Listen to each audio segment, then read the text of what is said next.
नमस्कार, आपके साथ मैं सुखवीर। आप देख रहे हैं आपका अपना चैनल भिवानी हलचल। सबसे पहले की नजर आज की न्यूज हेडलाइंस पर। प्रतियोगिताओं से बच्चों में बढ़ती है प्रतिस्पर्धा की भावना, कहा संतोष नागर ने। जन संघर्ष समिति ने प्रदर्शन कर की सुविधाओं की मांग, सौंपा ज्ञापन। गैर हाजिर कर्मचारियों का कटेगा वेतन, कहा नगर परिषद चेयरपर्सन प्रतिनिधि ने। सेठ छाजूराम को उनकी 159वीं जयंती पर किया गया याद। अब खबरें विस्तार से। Doctor Sarvepalli Radhakrishnan lab school में जिला स्तरीय आर्ट प्रतियोगिता का आयोजन किया गया। मुख्य अतिथि जिला मौलिक शिक्षा अधिकारी संतोष नागर ने बताया कि इस तरह के आयोजनों से बच्चों को अपनी प्रतिभा को दर्शाने का मौका मिलता है। वहीं इस अवसर पर खंड शिक्षा अधिकारी श्रीमती विजय प्रभा, सहायक परियोजना अधिकारी विवेक अदलखा ने बताया कि प्रतियोगिता में 124 विद्यालयों के छात्रों ने भाग लिया। प्रतियोगिता में प्रथम, द्वितीय व तृतीय स्थान प्राप्त करने वाले विद्यार्थियों को मुख्य अतिथि ने सम्मानित किया। एसआरएस लैब स्कूल में आयोजित जिला स्तरीय आर्ट प्रतियोगिता की मुख्य अतिथि जिला मौलिक शिक्षा अधिकारी संतोष नागर ने कहा कि बच्चे बहुमुखी प्रतिभा का स्रोत हैं। बचपन से ही कला सीख कर यह अच्छे कलाकार बन सकते हैं।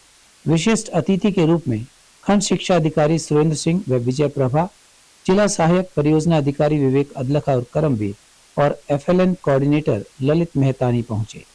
डिस्ट्रिक्ट कोऑर्डिनेटर संजय सैनी ने बताया कि प्रतियोगिता में जिले के 124 विद्यालयों के छात्रों ने भाग लिया और अपनी कला का प्रदर्शन किया। प्रतियोगिता के वर्ग 1 में कक्षा 1 से 5 के लिए क्ले मॉडलिंग, कक्षा 6 से 8वीं के लिए मॉरल मेकिंग, टॉय मेकिंग और मास्क मेकिंग प्रतियोगिताओं का आयोजन किया गया। विद्यालय की प्राचार्य मीनाक्षी कौशिक ने कहा कि प्रतियोगिताओं में प्रथम स्थान प्राप्त करने वाले छात्रों को 5,000 रुपए की राशि, द्वितीय स्थान प्राप्त करने वाले छात्रों को 3,000 रुपए की राशि का चेक और तृतीय स्थान प्राप्त करने वालों को 2,500 रुपए और सांत्वना पुरस्कार के रूप में 1,100 रुपए की राशि का चेक दिया गया। दोनों ही प्रतियोगिताओं में प्रथम स्थान प्राप्त करने वाले छात्र 2 दिसंबर को यमुनानगर में होने वाली राज्य स्तरीय प्रतियोगिता में भाग लेंगे। आज हमारा ये सर्वपल्ली राधाकृष्णन स्कूल के अंदर राज्य स्तरीय आर्ट कंपटीशन का आयोजन किया जा रहा है, जिसमें हमारे सभी स्कूलों से बच्चे, लगभग 124 स्कूलों से बच्चे, पहली से लेकर 8वीं कक्षा तक के बच्चों ने भाग लिया है। अलग अलग विधाओं में जो है बच्चों का कंपटीशन हो रहा है, जैसे क्ले मॉडलिंग, मूर्ति बनाना, मास्क मेकिंग, मॉरल मेकिंग, इस तरह के, और पेंटिंग। बहुत अच्छे अच्छे कॉम्पिटिशन्स में बच्चे भाग ले रहे हैं, छोटे छोटे बच्चे। और ये हमारे शिक्षा विभाग की तरफ से एक बहुत ही सराहनीय कार्यक्रम है, जिसमें बच्चों ने बढ़ चढ़ के भाग लिया है। और जैसा कि आप देख ही रहे हैं, अब ये जो बच्चे प्रथम, द्वितीय, तृतीय आएंगे, उनको कैश प्राइज दिया जाएगा।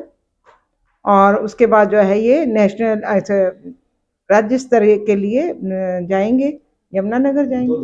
2 दिसंबर को यमुनानगर पहुंचेंगे और जो बच्चे यहाँ से जीत कर जाएंगे।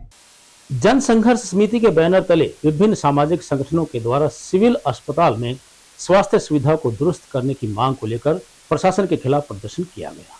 समिति के सदस्यों ने नारेबाजी करते हुए बताया कि नागरिक अस्पताल में मरीजों को सुविधाओं के अभाव में अनेक समस्याओं का सामना करना पड़ रहा है।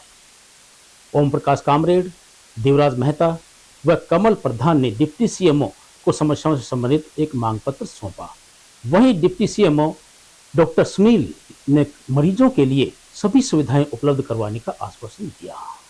कामरेड ओम प्रकाश ने कहा कि डेंगू, मलेरिया जैसे मरीजों के लिए प्लेटलेट्स की सुविधा नहीं है, जिसके चलते मरीजों को काफी परेशानियों का सामना करना पड़ता है और यहाँ से रोहतक या हिसार रेफर कर दिया जाता है।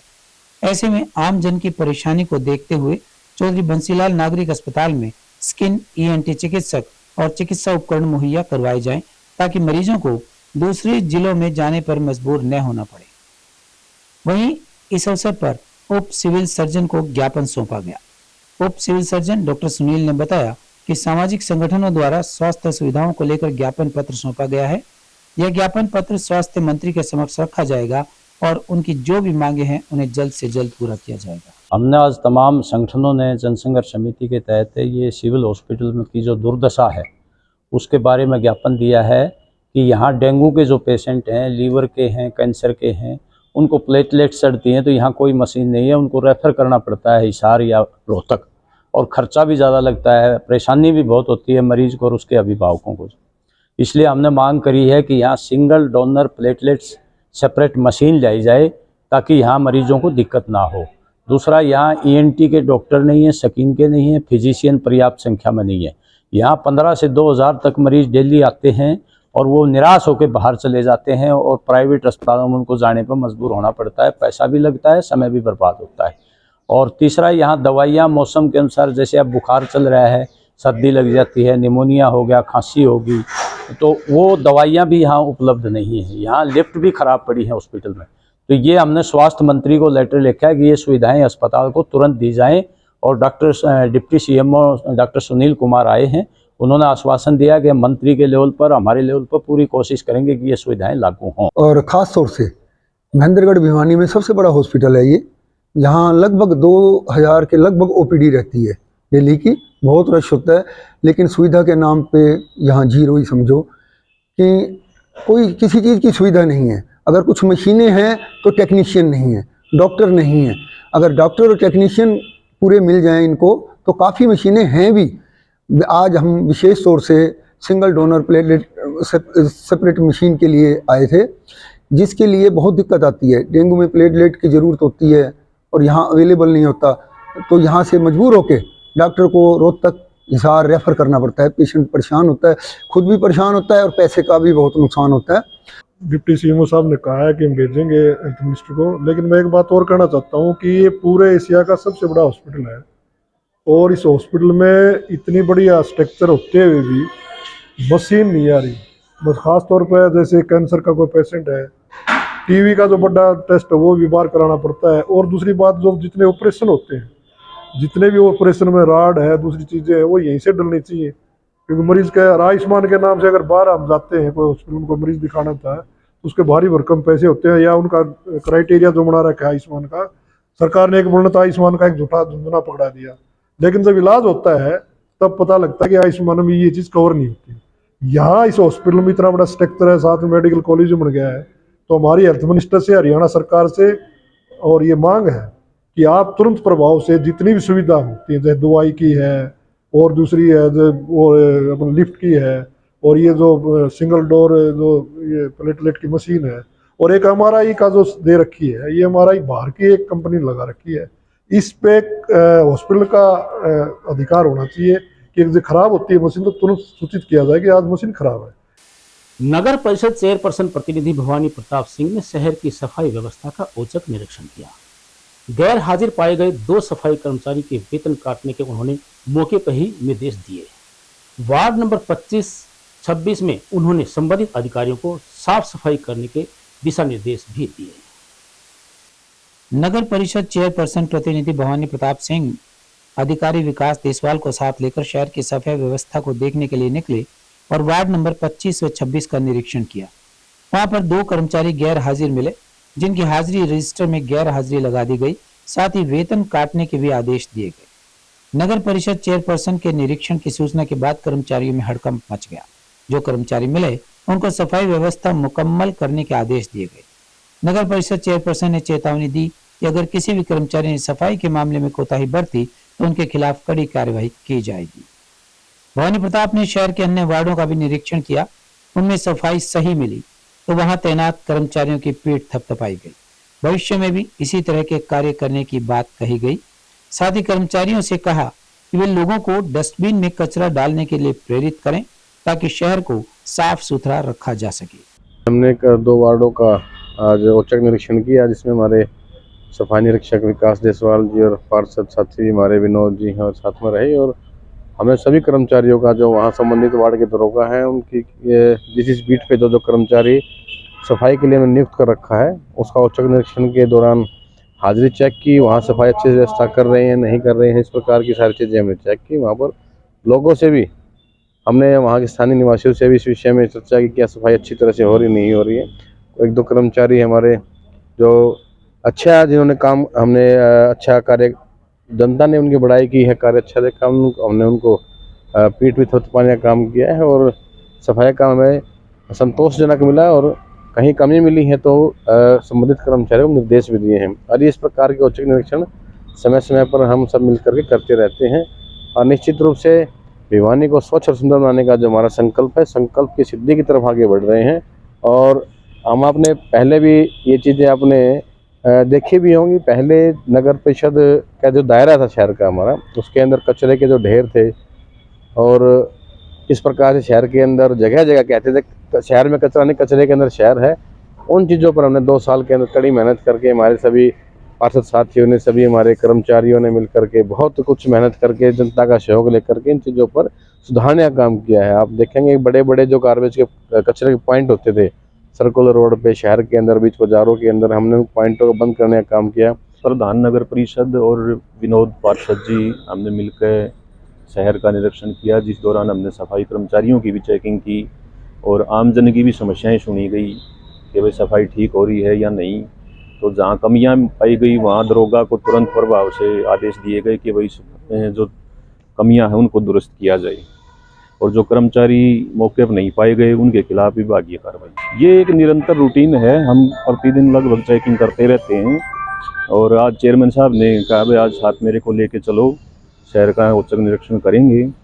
तो जहाँ भी हम गए लोगों की समस्याएं भी सुनी, कुछ कमियां पाई गई उनको मौके पर दुरुस्त करने के आदेश चेयरमैन साहब द्वारा भी दिए गए हैं और उनको ठीक करवाया जाएगा। दानवीर सेठ छाजूराम की 159वीं जयंती पर छाजूराम चौक पर स्थापित उनकी प्रतिमा पर पुष्पांजलि अर्पित की गई। इस अवसर पर उनके पड़पोते सुनील लांबा ने उनकी प्रतिमा पर माल्यार्पण करके उन्हें याद किया। उन्होंने कहा कि सेठ छाजूराम लांबा मानवता व देश के हित में किए गए कार्यों के लिए याद किए जाते हैं। युवा पीढ़ी को उनके द्वारा दिखाए गए मार्ग पर चलने की प्रेरणा लेनी चाहिए। सेठ छाजूराम लांबा के पड़पोत्र सुनील लांबा ने बताया कि सेठ छाजूराम बचपन से ही पढ़ाई में विशेष रुचि रखते थे। प्रारंभिक शिक्षा के बाद उन्होंने रेवाड़ी में SN रॉय के बच्चों को 1 रुपये प्रति माह के हिसाब से ट्यूशन पढ़ाना शुरू किया। सेठ छाजूराम ने ट्यूशन के साथ साथ व्यापार शुरू किया और देखते ही देखते कलकत्ता के बड़े व्यापारी बन गए।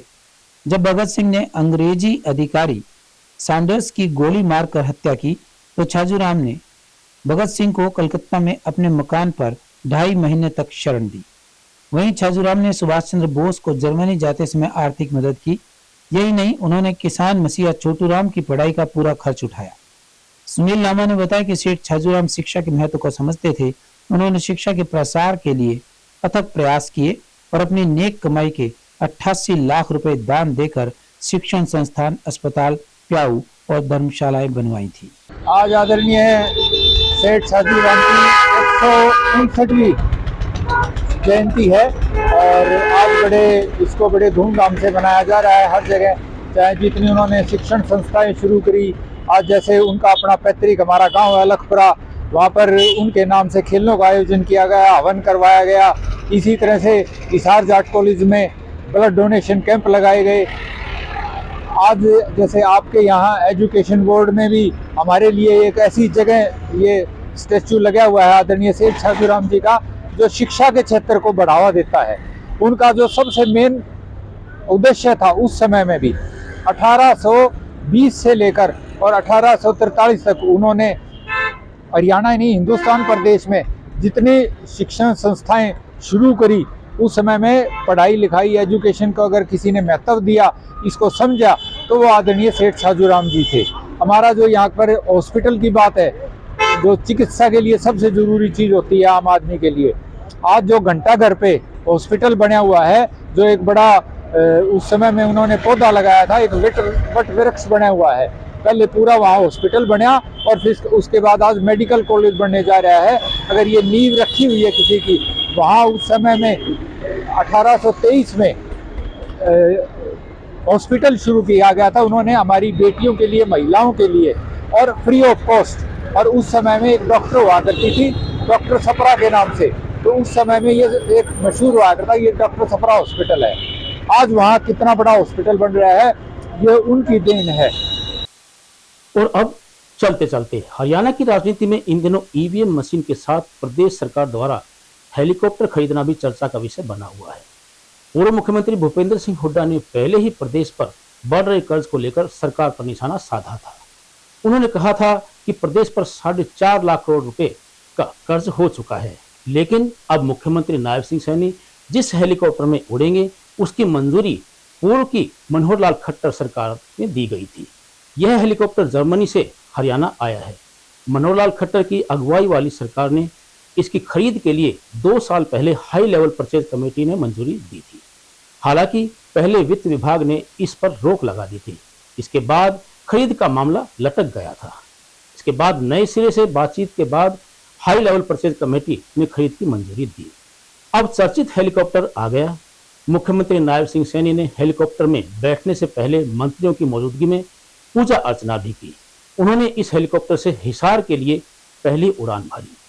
नए हेलीकॉप्टर को लेकर मुख्यमंत्री ने स्पष्ट किया कि पिछले कुछ समय से हमारा हेलीकॉप्टर दिक्कत कर रहा था। काफी पुराना होने की वजह से कोई इशू था। इस वजह पूर्व मुख्यमंत्री मनोहर लाल को भी कई बार आपातकालीन लैंडिंग करनी पड़ी थी। सरकार विचार कर रही थी कि नया हेलीकॉप्टर आए। अब नया हेलीकॉप्टर राजनीतिक चर्चाओं को लेकर आ गया। कई मंत्रियों का कहना है कि इससे सीएम का समय बचेगा और उनके दौरे बढ़ जाएंगे, जिसका जनता को लाभ मिलेगा। और अंत में फिर से एक नजर आज की न्यूज हेडलाइंस पर। प्रतियोगिताओं से बच्चों में बढ़ती है प्रतिस्पर्धा की भावना, कहा संतोष नागर ने। जन संघर्ष समिति ने प्रदर्शन कर की सुविधाओं की मांग, सौंपा ज्ञापन। गैर हाजिर कर्मचारियों को कटेगा वेतन, कहा नगर परिषद चेयरपर्सन प्रतिनिधि ने। सेठ छाजूराम को उनकी 159वीं जयंती पर किया गया याद। अब मुझे दीजिए इजाजत। देखते रहिए आपका अपना चैनल भिवानी हलचल।